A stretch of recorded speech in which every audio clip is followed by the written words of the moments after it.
Greetings, everyone. This is me again, Zahra Bazak. Excuse me, sorry. So I'm back here following my previous live stream where how the Christians I saw had an insight on how wisely, how brilliantly they saved themselves because, we have this ayat that in Surah Nisa 47, 46, I keep forgetting, before we obliterate your faces. So here, as I was showing you on Wikipedia about Mubahala, the event of Mubahala, and it's not opening, isn't that great for my live stream, right? So again, event of Mubahala, like what happened is, if they went through the text, the holy scriptures, with Muhammad in length. Right? So they had in-length, in-depth discussion, and yet they were not convinced. So just take it like this for now. There is this ayat in Surah Nisa that before we obliterate your faces, so believe in this before we obliterate your faces, and maybe their faces would have been obliterated. Or the curse was already Prophet Muhammad said, we would have this curse on those who are lying. So they very cleverly, wisely, I must say, it's not that cunning, clever, but to save themselves, they realized that they told Muhammad, this is the suggestion of the high priest. High priest is in Jewish, right? Judaism, a high priest they have or something. No, that's a rabbi. Abdul Harith al-Qama. Okay, so they had, after having a lengthy discussion over the Quran ayats and all this with Muhammad, Sayyid, the Christian leader, okay, I won't call it a priest or someone, but their leader, Sayyid al-Aqib, advised them saying, if he challenges us with his people, like even like this word would get to Muhammad, although Muhammad demanded two sides to engage in mubahala, and the Christians cannot engage in the curse thing, because Jesus Christ has told them, bless your enemies even. So here now the examination I saw was that it's really great. Word must have gone to Prophet Muhammad to show, he, like Prophet Muhammad now would love to show his family members how true they are. If he brings people, that would be like, we now after the curse, or maybe because that ayat does say like either obliterate your faces, or the next time their faces might be obliterated, another time Muhammad might pursue them or something like this.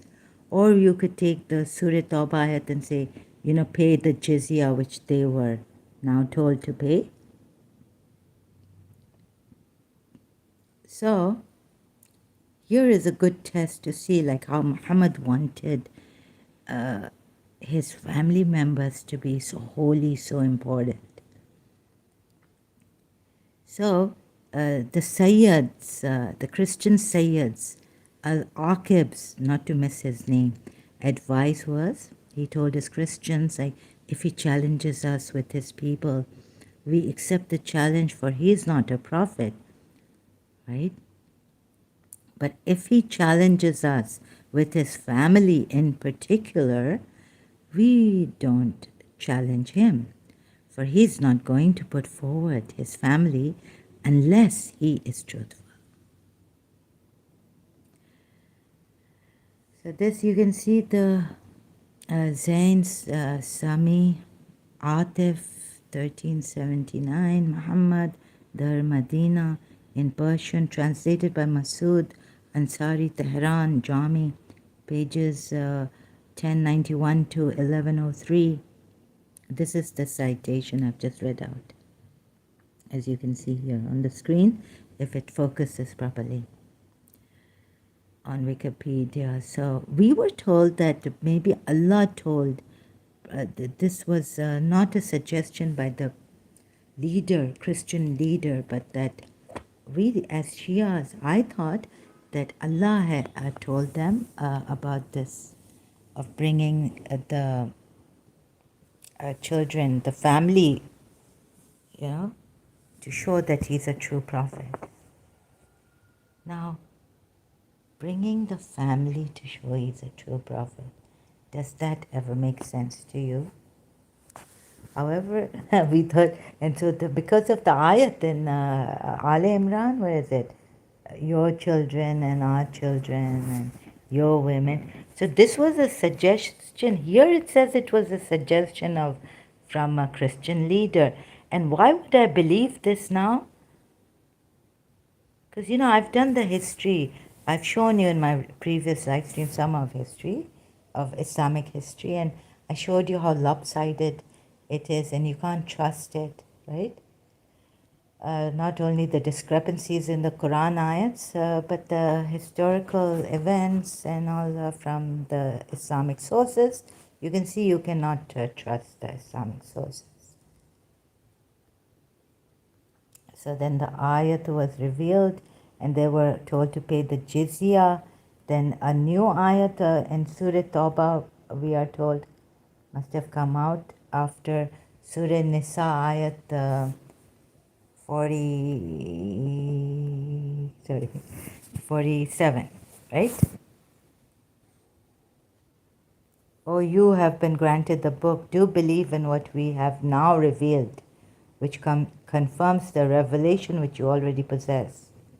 Before, you know, do this before we alter countenances, physically, your faces, physically meaning your faces, turning them backwards or lay a curse upon them as we cursed the Sabbath men.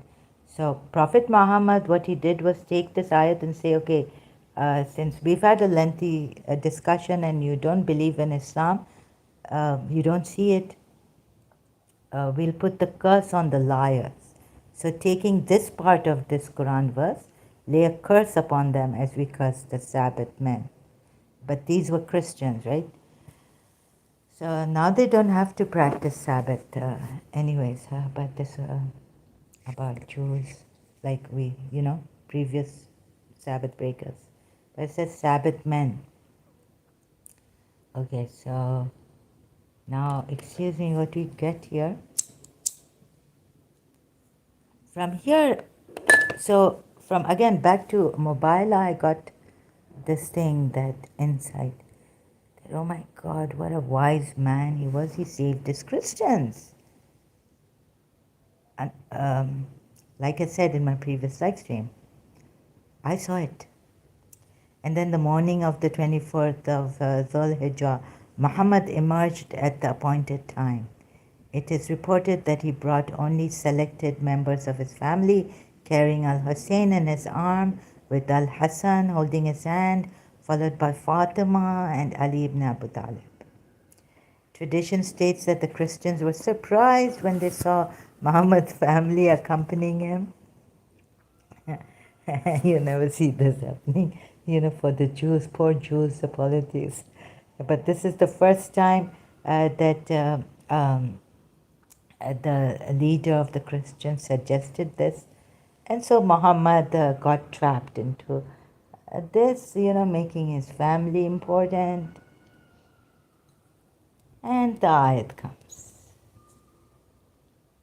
Bring your family, your sons, ourselves, our women, like that. Sorry, I'm so bad at this. So you can check the, since I'm now in the flow of this, tradition states that Christians were surprised when they saw Muhammad's family accompanying him. What a surprise. I'm not sarcastic, I'm with the Christians here, with the Christians. They're trying to save their lives. Muhammad chose the curse, not the obliteration of faces.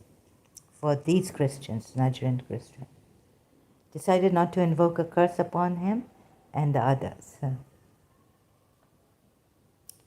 They instead asked for peace by offering Muhammad tribute in return for protection.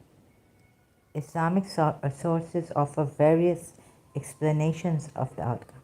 So Shias, have a look at this. Don't only read your books, they're coming from the Shia side.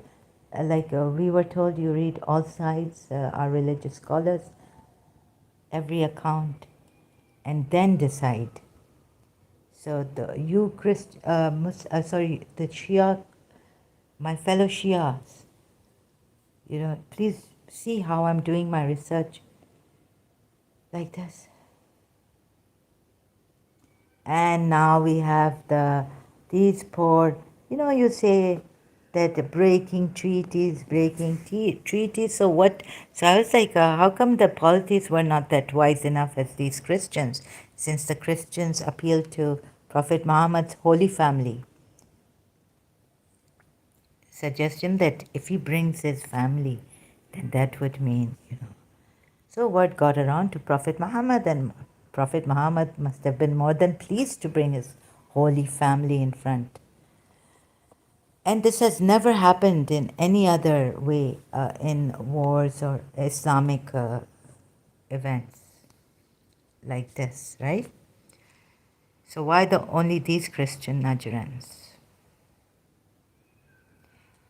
What happens with the polities is that they say that, look at this, Muslims, Treaty of, so I had to go to Treaty of Hudaibiya, not listening to what the Muslims come here and tell us that the pacts were broken and this, and fitna, of course, considering that verse too, that fitna is worse than killing, Quran ayat. But they broke the treaty, and that's why Surah Tawbah ayats, they broke the treaty. Now, you see the Treaty of Hudaybiya, Treaty of, okay? In Wikipedia, just shortcut. So what were the conditional points of the treaty? The Messenger of Allah will have to return to Medina. All this you may know. Umar's opposition. So Muslims, this is not for the Shia, but Shias also listen. Okay, I saw this Umar's opposition. Imam Ali wrote the treaty. The writer of the treaty was Ali ibn Abu Talib, and how nice. Whoever wishes to enter into the covenant with the Prophet will be allowed to do so, and whoever wishes to enter into a covenant with the Quraysh will be allowed to do so. Whoever, all this, right? These points. And Umar's opposition, good for you, Shias. Imam Ali wrote this brilliant treaty of Hudaybiya.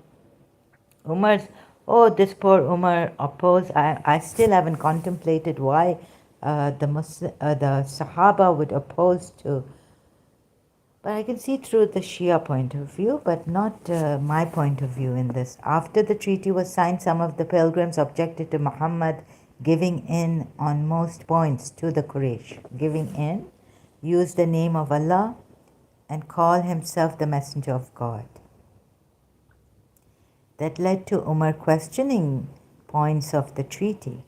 After that, he allegedly used to regret that he used to talk to the Prophet in the manner that he had never done before. This was recorded in Sahih Muslim, and you can see the Quran ayat that those who raise their voices in front of the Prophet would be ruined. The treaty is very important in Islam as it was indirect recognition of the Islamic State in Medina. See what he gets. See what Prophet Muhammad gets. Indirect recognition of the Islamic State in Medina. The treaty also allowed the Muslims who were still in Makkah to practice Islam publicly. Further, as there was no longer a constant struggle between the Muslims and the polytheists, Many people saw Islam in a new light, which led to many more people accepting Islam. This is what the Sunnis say. Not only Imam Ali, only Imam Ali and a few handful. In addition, the Treaty of Hudaibiya, new light, and which led to many more people accepting Islam. In addition, the Treaty of Hudaibiya paved the way for conquering of other tribes, like without the sword, I guess, through the use of treaties with the Muslims. The treaty also serves as an example that Islam was not merely spread with the sword, as Muhammad had an army that could have attacked Makkah, but Muhammad chose to make a peace treaty. After the polytheists broke the treaty, he marched on Makkah and conquered the polytheists. The oath that Muhammad took under the tree at Al-Hudaybiya made him a true ruler. Ooh, the tree is very important. But do you know the worship the three Surah Fat ayats? Right? Now look at this. Over parts of Western Arabia. No, okay. Made him a true ruler over parts of Western Arabia. Why? Because in early Islamic Egypt,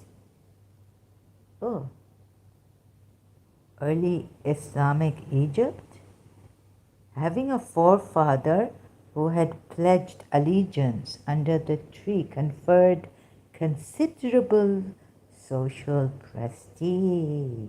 Early? You mean earlier than Prophet Muhammad? Where's that early Islamic Egypt before Prophet Muhammad?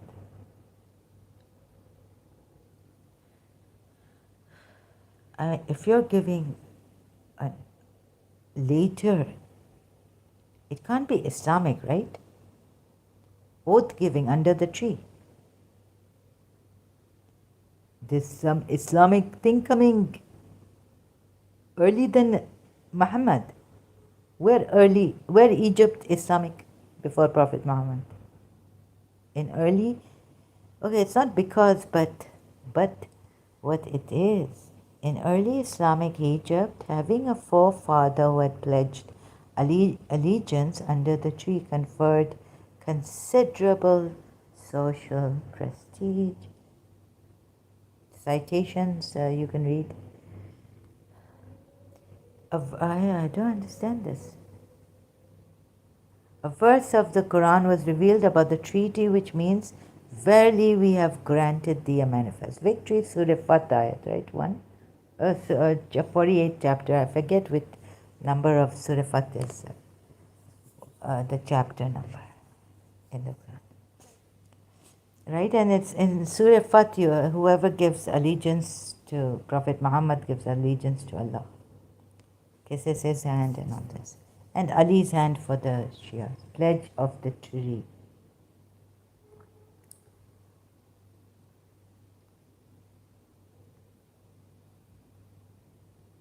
The pledge sworn under a tree was to avenge the rumored death of Uthman bin Affan. Or some afterwards, okay, background. Hudaybiya. But look at this, right?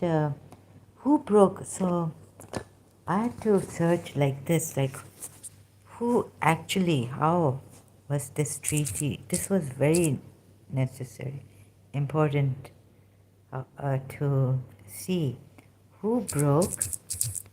This is one of the very important events in Islamic history. Who broke the treaty? You see Abu Sufyan apologizing and Muhammad not accepting the apology.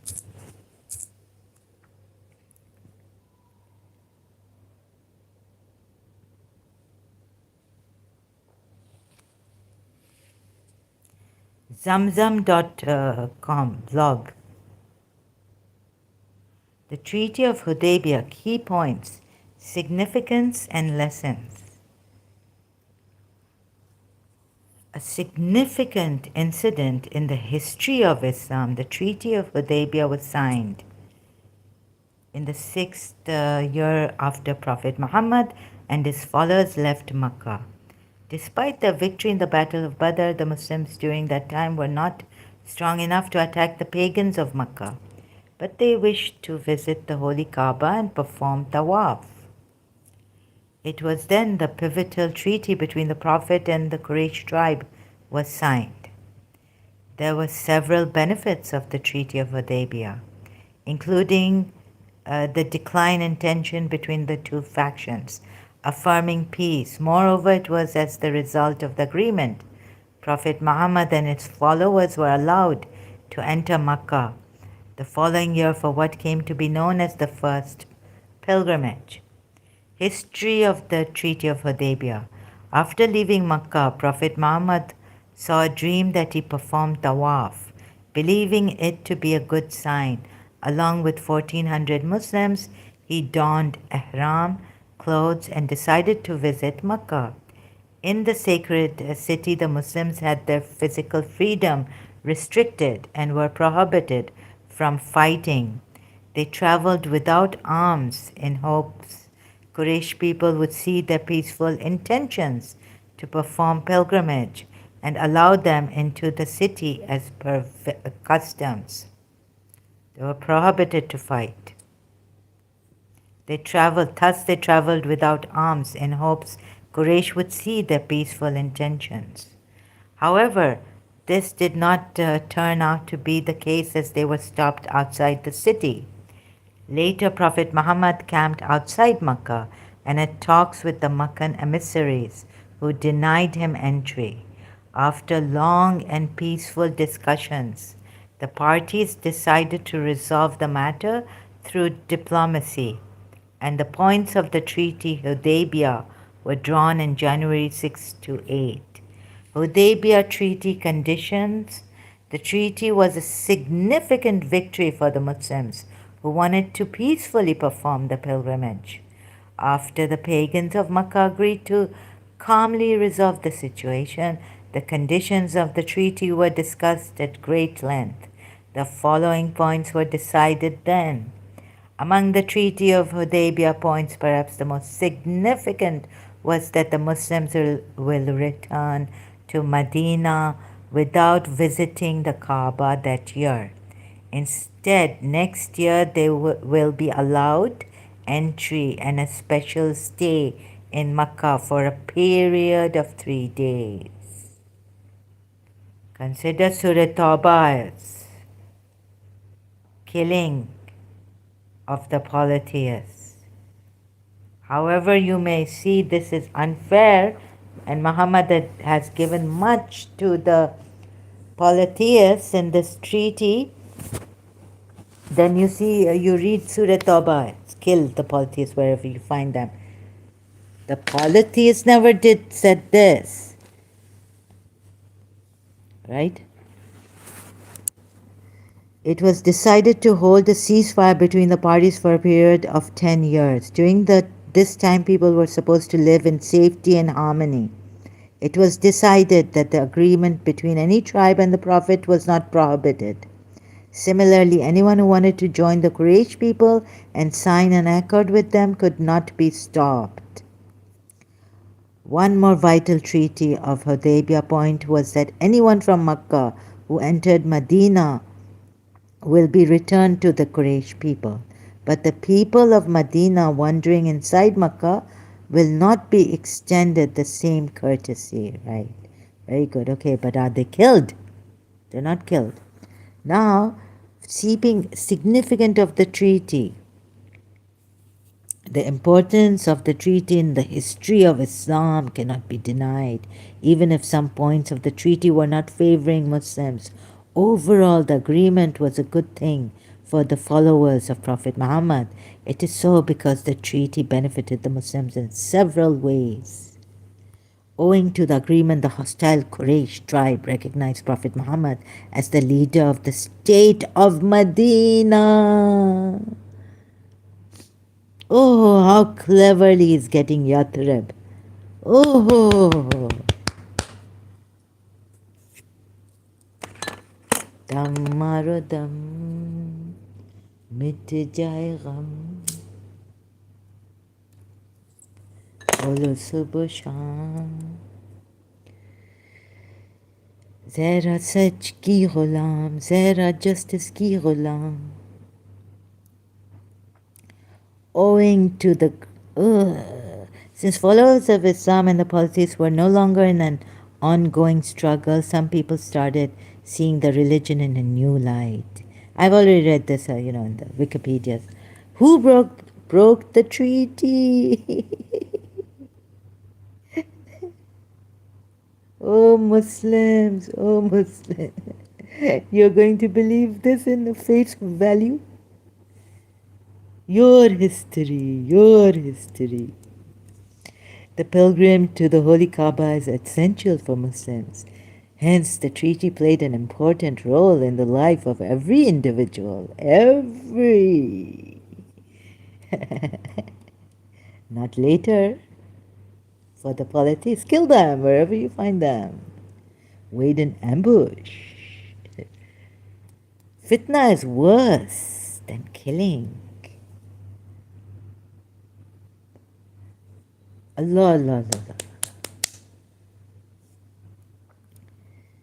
It allowed the Muslims to peacefully conduct the pilgrimage and become one with Allah. No, really?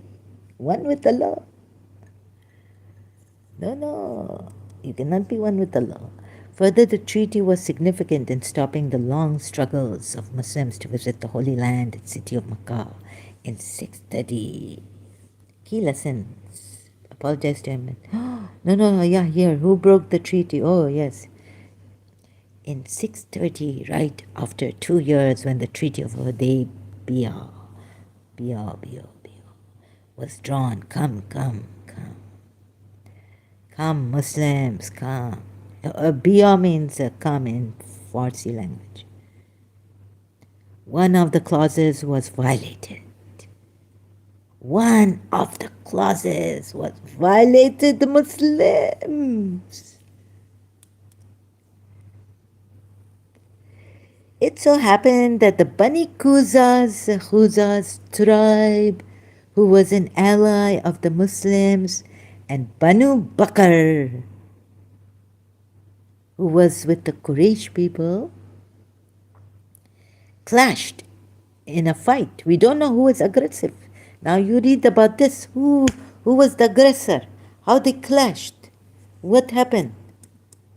Can you believe in Islamic sources, history? You see, involved were the Banu Khuzaz tribe clash. It says clash. It doesn't say that the Banu Bakr tribe attacked the Banu Khuzaz tribe here. But even if it said this, it comes from Islamic history. I cannot believe it. But it does not say even in Islamic history like this. They have a clash in a fight. You see what the Muhammad could have done. Do you get the insight? Because I brought you here to this level to have that insight, oh people of vision. Surah Hashar ayat after breaking houses of the Yathrib.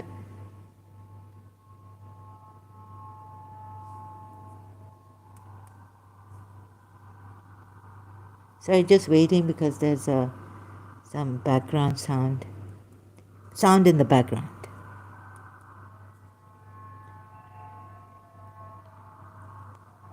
Clashes. During the battle between the two in 8/629 to 630, some members of the former tribe were slain by the latter group. Okay, by the Banu Bakr group, they were slain. In this way, a vital clause of the treaty was breached. Afterwards, the Quraysh people went to Prophet Muhammad. Now even the Shias would say, Abu Sufyan, hypocrite, to apologize to him with Abu Sufyan. Even 70 times God say, if these hypocrites come and ask forgiveness of you, I will not forgive them. Then what the Shias are going to quote that ayat from the Quran. But they were not pardoned by him. What a merciful prophet. Hypocrites, if 70 times hypocrites come to you and ask forgiveness, God will not forgive them. You may want to forgive them, but Allah will never forgive them. So you better. Now, behind back doors, Prophet Muhammad is such a clever, cunning man. How can you trust him that he did not provoke these Banu Bakr tribe by his Banu Khuza tribe, who were allies of Muslims, clashing with Banu Bakr tribe? How can you trust this man? How he got to Medina? They even accepted him as the polytheist, as the state leader of Medina. Now, do I have to cry blood? I couldn't eat, but I had to wait, and I was telling, I can't speak.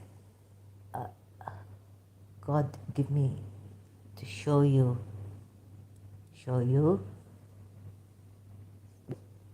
and yet if you don't see it, take this, that they did not kill Prophet Muhammad and the Muslims in masses, waiting in ambush for them. Take the Surah Tawbah into consideration. So a group clashed, and you in your Muslims, I will get the Shias, right? You have in your history that Abu Sufyan, you say Abu Sufyan true Muslim. I say, Abu Sufyan, I don't know what he is.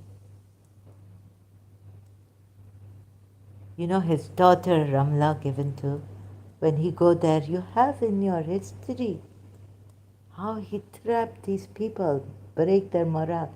What if he say to history not to record? Maybe Abu Sufyan loved his daughter a lot, Ramla. He go to visit his daughter when she was married to the apostle of Allah.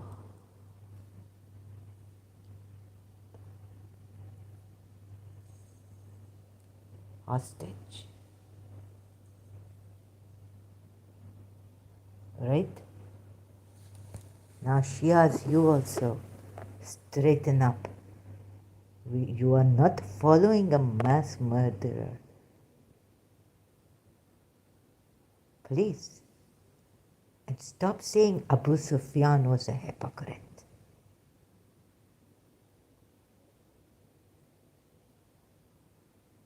Poor polytheists. You want me now to take you to Surah Tawbah? Now you look at what. Yes, he gave more. Now you have this, that Abu Sufyan came to apologize. To him. Now leave aside Shia side, that Abu Sufyan. But can you blame them, these Abu Sufyan and Quraysh? Can they practice their religion? How cleverly. Okay, the Christians saved by calling out to their Prophet Muhammad's family members, making it important. He got his family members very, very holy. Not the liars. Otherwise the curse will be on the liars. We made us believe like this. Shia got me. We have Mubaila. We have the verse in the Quran for Mubaila. Now the polytheists doing their best. Now he could have instigated this clash. Banu Quza tribe, between Banu Quza, Banu Quza tribe, and yes, with the Muslims who were allies of the Muslims, and the Banu Bakr tribe. How can you say for sure they can't? He didn't.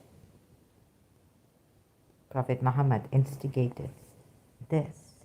There are examples that he, caravan robber, there are, his history reveals he was a caravan robber.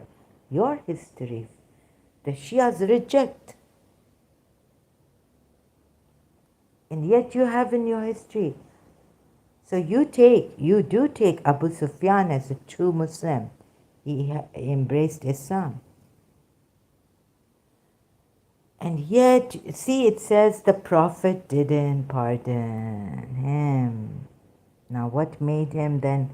Why? I was going to search how did Abu Sufyan hand the keys of the Kaaba to Prophet Muhammad? I came to the Treaty of Hudaibiya.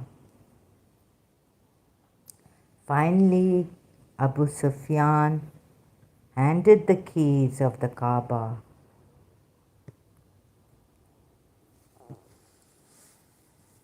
to Prophet Muhammad, right? Have you seen the message? Right? Abu Sufyan handed the keys. What made him do that? Peacefully. Abu Sufyan handed the keys. And if you read the Surah Tawbah ayat, Abu Sufyan, Shias,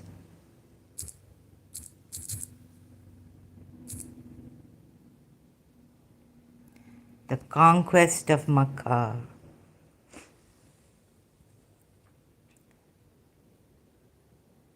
So what made Abu Sufyan become a hypocrite Muslim according to Shias?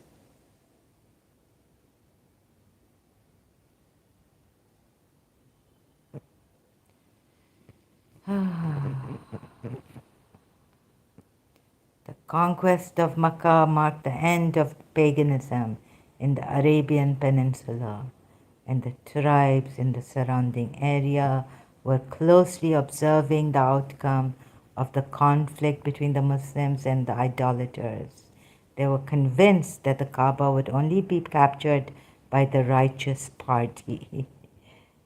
So the Islamic sources say, a belief that had been firmly established in their minds since the failed attempt by Abraha of Al-Ashram's elephant army to destroy the Kaaba 50 years prior. So who was ruling the Kaaba? Polytheists. After Abraha tried to destroy but couldn't, 50 years prior. Okay. Was it Muhammad defending the Kaaba, or was it the polytheists who defended the Kaaba? And thus the Treaty of Hudaybiya, concluded prior to the conquest of Makkah, played a crucial role in paving the way for the Muslims' victory. As a result, many Muslims who had previously feared to declare the faith in public, as so we are told. Yes.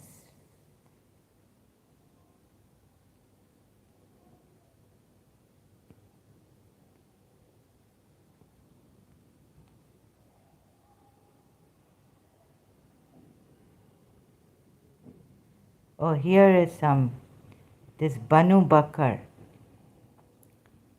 detail about what happened. So let's look at this. The agreement stipulated in the event of any aggression against a tribe that had chosen a particular alliance, the party to which it was allied would possess the right to take retaliatory action.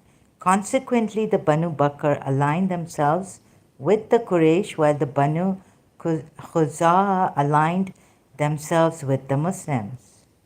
They had maintained peace for a period of time.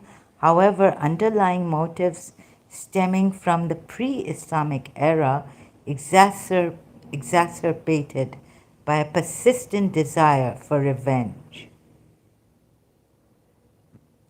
ultimately led to renewed hostilities.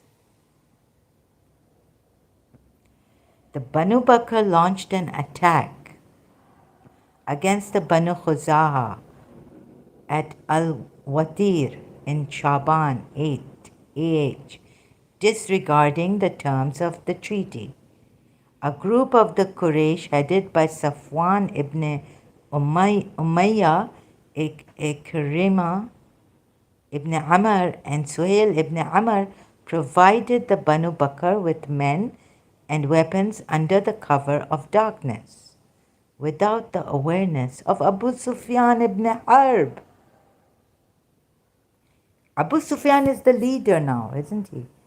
He's like Prophet Muhammad, the Islamic, who is the Prophet Muhammad being the Islamic leader. You see, Abu Sufyan was not even aware. Who could have instigated all this? Ask yourselves. Because you know, कल क्या है? एक दिन में, after a few months, कल क्या है? कल कूचा है बाजार में बेमखना चादर नहीं है, कल पॉलिटिक्स मरने वाले हैं, मार डालने वाले, sorry, what do you say in Urdu? मरने वाले हैं tomorrow.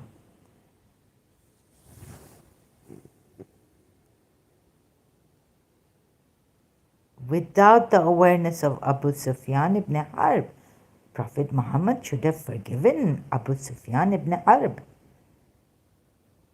Faced with aggression from the opponents, the members of the Banu Khuza'a sought refuge in the holy sanctuary, the Kaaba. However, they were not spared, and Nawfal, the leader of the Banu Bakr, killed 20 of them in violation of established customs. Yeah, established customs. Even the polytheists didn't allow this. Even the polytheist pagan wouldn't allow this, right?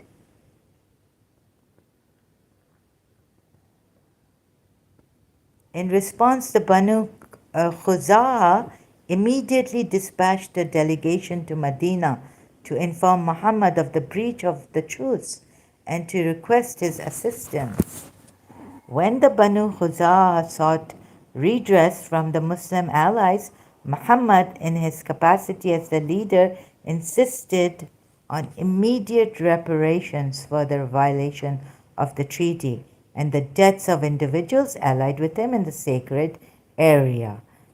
3 demands were presented, the acceptance of any one of which was imperative: payment of blood money for the victims of Banu Khuza'a, the termination of the alliance with the Banu Bakr, or the nullification of the treaty. This behavior by the Quraysh was a clear breach of the Treaty of Hudaibiya and a hostile act against the Muslim allies. The Banu Khuza'a, realizing the gravity of the situation and the potential consequences, the Quraysh immediately called for an emergency meeting and elected to send the leader, Abu Sufyan ibn Harb, to Medina for the renegotiation of the treaty. Following the incident, Abu Sufyan ibn Harb journeyed to Medina with the intention of renegotiating the truce, because it says here 3 points: either payment of blood money for the victims of the Banu Khuza'a, the termination of the alliance with the Banu Bakr, or the nullification of the treaty. The third one, the last point. Why have the nullification? For these, some of them, without awareness by the leader of the polytheist pagan, and it's not even in their pagan customs to kill someone in the Kaaba. Around the Kaaba also, peace. You can't fight there. You can search out history in your Islamic history.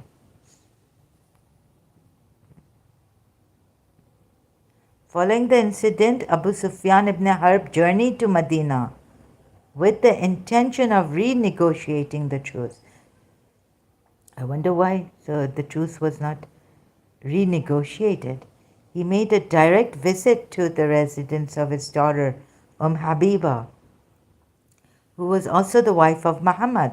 Upon entering the house, Abu Sufyan attempted to take a seat on the carpet of Muhammad. Oh, this is the time when I read about Ramla, Habiba on Wikipedia.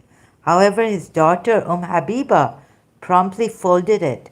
My daughter, Abu Sufyan stated, I hardly knew if you think the carpet is too good for me or that I am too good for the carpet. Habiba responded, it is the messenger of Allah's carpet, and you are an unclean polytheist.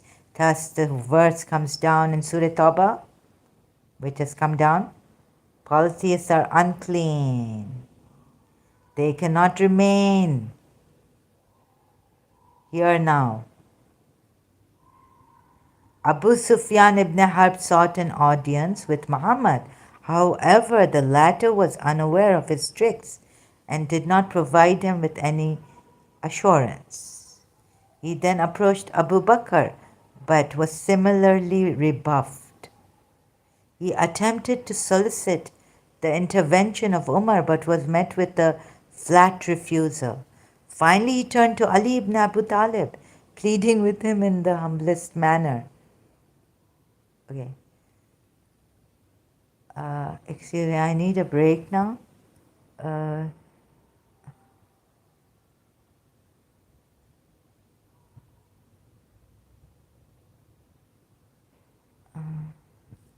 for the sake of truth and justice. My heart, I really, I just need a break, sorry. However, Ali also expressed his inability to assist him.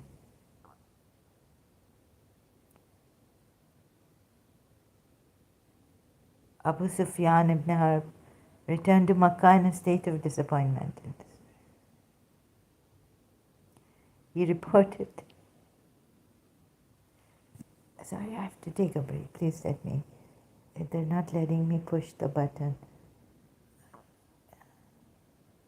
I'm sorry, I have to. They'll be killed. Abu Sufyan, preparations for the conquest.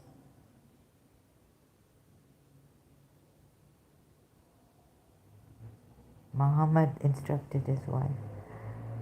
Sorry, I can't read about Abu Sufyan going around pillar to post.